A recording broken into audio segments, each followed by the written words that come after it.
Howdy folks, welcome back to another Raz Speaks. Hope you guys are having a fantastic time staying at home. Hopefully you're staying yourself safe out there. Uh, like few others out there who are doing the noble work and keeping us safe from everything, being medical doctors, etc., etc. I just want to put my 2 cents about that. Like you people out there who are actually on the front lines every single day, you small workers out there who actually have to do like the work. You guys are the champs out there. Having to, like for example, like get food. Grocery store departments, everybody else out there. You guys do the noble work. Applaud all your work, honestly. But let's get off that and get our minds off that crazy world and talk about all the new stuff that currently Wargaming has been working on and try to catch ourselves up. We got a lot of content in this video we need to talk about because we've been so behind, and so we need to get to it. So let's get to it. So, part 2, that's going to be coming out very soon for the European storyline. So I thought we'd get real quick to that because that update should be coming out for you Warship fans very soon. 0.9.3, this will include a new Strong in Spirit campaign will be introduced. You're going to get a new commander. It's got 2 talents. If you hit 8 torpedo hits, you're going to get a reload time increased, reduced by 5%, and the talent will be activatable multiple times. So every time you're reducing that reload significantly. So you got that going for you. Arming expert. Upon earning 20 aircraft shot down, the continuous AA damage is increased by 10%. The talent could be only activated once per battle. On top of that, you're getting an increased adrenaline rush skill, so reload times reduced by 0.25 instead of 2% on your defense. So you guys are going to like that. It's going to be helpful. We'll see where it goes from there. Rank Sprint coming out April 29th from May 11th. That's going to be the 11th season of Rank Sprint. We'll be doing pretty quick. It's another arms race, 12v12 with tier 9, tier 10 ships. So hopefully you guys are going to like that when we get to it. Now, clan battles. That's going to start April 15th to June 8th. That'll be season 9. 7v7 tier 10 ships, which the introduction of aircraft carriers this season around. Hate being that person. Don't yell at me. I'm not the enemy in this story.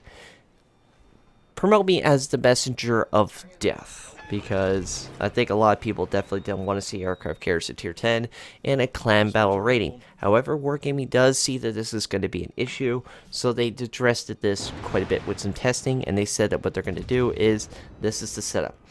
If you want an aircraft carrier, you're removing your battleship. That's the rule. So either you get a choice of either using your one aircraft carrier in your team or one battleship in your team. So make that choice carefully for you warship players out there. Hopefully you guys understand that. So, that's a thing. So another thing they're adding, the restriction in 9.3. Remember, we all were only letting 8 signals. You can now use all 20 of them in one shot, up to 21.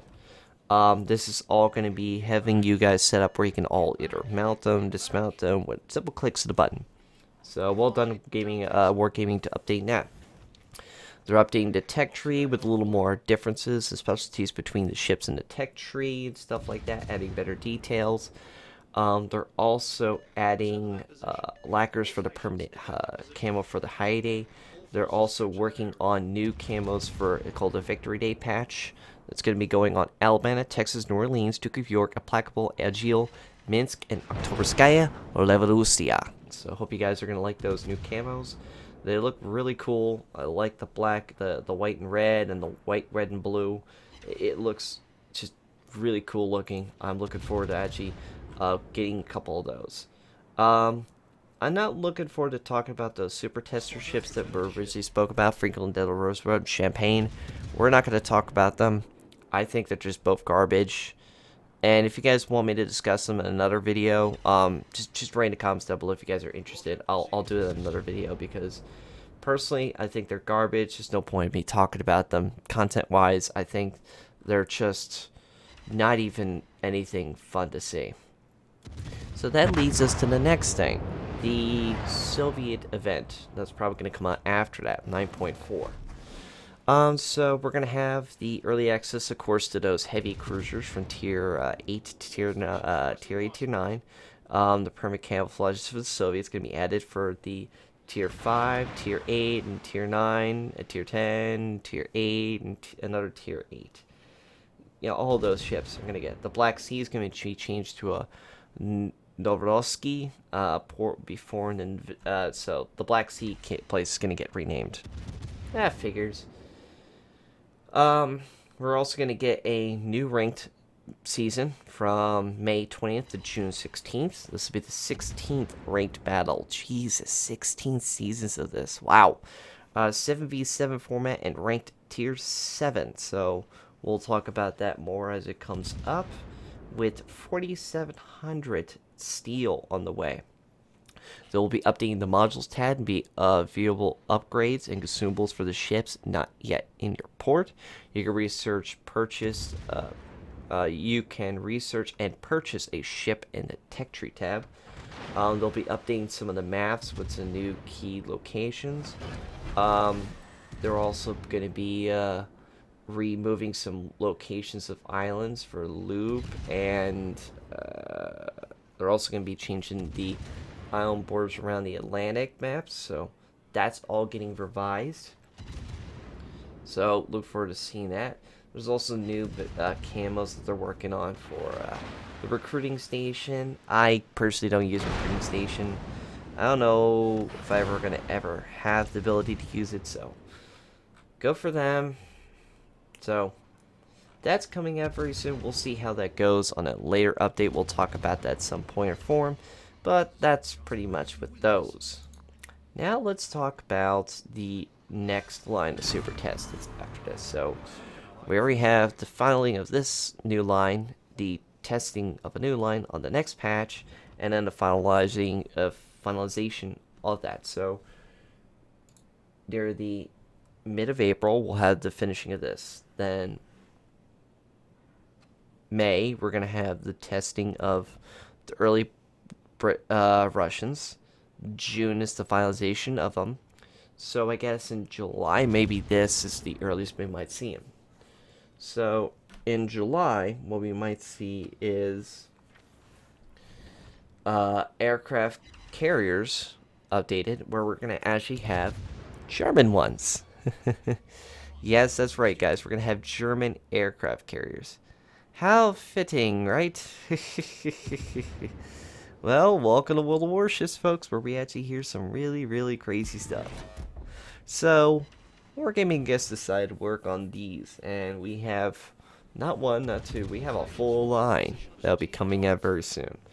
We have the Tier 4, Rhine, we have the Tier 6, Wester, we have the Tier 8, August Passavel, and then we have the Tier 10, Manfred Richthofen, as well as a German Tier 9 destroyer, Z35 will be added to the upcoming super test sessions. And here's the following particulars with those ships. Alright? So, long story made short, what these ships have. High speed, lower HP, diving attack bomber kills and AP rockets. Sounds all too familiar. Sounds like the Raz Zeppelin. So, if you guys have a Raz Zeppelin commander, you could fit him right in these carriers and feel right at home. Thank you, Wargaming, for making us want to really, really throw ourselves the Heyman's news. I'm sorry, but we all knew that this was bound to happen, where we were going to be not 100% too thrilled with this idea. But we'll see. They're already on super test, so we'll see how it goes down the road and how it's going to pay out. So, yeah, we got that. And why don't we add a little more salt to the wound? I'm hearing rumors that there's going to be another line even after that. So, Wargaming has now made, let's see, let's add the Rush, let's add the Soviet, because we already had the full line probably calculated for this line, so let's add with the new ships they're going to be adding in the Soviet one. So that's 1, 2, 3, 4, 5, 6 of those ships. And then let's add these ships. 7, 8, 9, 10, 11. 11 ships are going to be added. And these one's premium. The rest are standard tech tree, and there are 2 extra lines on top of that. And now I'm hearing another line on top of that. That's going to be probably tier 4 to tier 10. So that's another. You're looking at maybe three lines within the next couple months before the end of this year, and that's not including having all that. It's just mind-boggling how much wargaming is throwing this stuff down the chute. I think that the game, they're just trying to throw as much content as they can and trying to just do standard lines, which good for you, wargaming. I appreciate that. I do like us having standard lines coming around and just keep on ticking. But I tell you what, it is quite stressful for us with everything else going on right now around the world. And I'm glad that the wargaming office is throwing as much content as they have at home, and they're not like pissing us off too much with what was going on lately with the controversial incidents we were talking about in the last video or previous video. But we'll see what happens. But that's pretty much all the content we're going on. You guys, by my speak, you're going to be seeing me do a lot of literally me working on a lot of videos, me trying to stay at the technical stay-at-home policy is in effect at my area, but I still have to work since I am an essential employee, and I'm going to try to do as much content as I can while following the policy as much as possible while still having to report for duty. So you got that coming from me nonstop, but I hope everybody's going to stay safe. I hope you guys enjoyed the content that's going to come this way. As always, folks, I hope you take care of yourselves, and I'll see you all in the next one. Take care. Have a good time.